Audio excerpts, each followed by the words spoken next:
മാന്നാറിൽ 15 വർഷം മുമ്പ് കാണാതായ സ്ത്രീയെ കൊന്നു കുഴിച്ചു മൂടിയതായി സംശയം.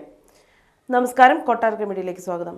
മാന്നാറിൽ നിന്ന് ദുരൂഹ സാഹചര്യത്തിൽ കാണാതായ കല എന്ന യുവതിയെയാണ് കൊന്ന് കുഴിച്ചു മൂടിയതായി സംശയിക്കുന്നത്. ഇതിന്റെ അടിസ്ഥാനത്തിൽ കലയുടെ ഭർത്താവ് അനിലിന്റെ വീട്ടുവളപ്പിൽ പോലീസ് പരിശോധന ആരംഭിച്ചു. വീട്ടുവളപ്പിലെ സെപ്റ്റിക് ടാങ്ക് തുറന്നാണ് പരിശോധന നടത്തുന്നത്. 15 വർഷം മുമ്പ് കലയെ കാണാനില്ലെന്ന് ഭർത്താവ് അനിൽ പോലീസിൽ പരാതി നൽകിയിരുന്നു. എന്നാൽ കേസിൽ കാര്യമായ അന്വേഷണമൊന്നും ഉണ്ടായില്ല. ഇതിനിടെ അനിൽ വീണ്ടും വിവാഹിതനായി. പക്ഷേ കലയുടെ തിരോധാനത്തിൽ വിവരങ്ങളൊന്നും ലഭിച്ചിരുന്നില്ല. അടുത്തിടെ അമ്പലപ്പുഴ പോലീസിന് ലഭിച്ച ഒരു കത്താണ് കല തിരോധാന കേസിൽ വഴിത്തിരിവുണ്ടാക്കിയത്. തുടർന്ന് പോലീസ് നടത്തിയ അന്വേഷണത്തിൽ 4 പേരെ കസ്റ്റഡിയിലെടുത്തു. ഇതിന് പിന്നാലെയാണ് മാന്നാറിലെ വീട്ടുവളപ്പിൽ സെപ്റ്റിക് ടാങ്ക് തുറന്ന് പോലീസ് പരിശോധന ആരംഭിക്കുന്നത്.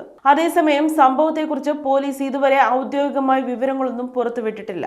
യുവതി കൊല്ലപ്പെട്ടോ എന്നതടക്കം ഒരു വിവരവും പോലീസ് സ്ഥിരീകരിച്ചിട്ടില്ല.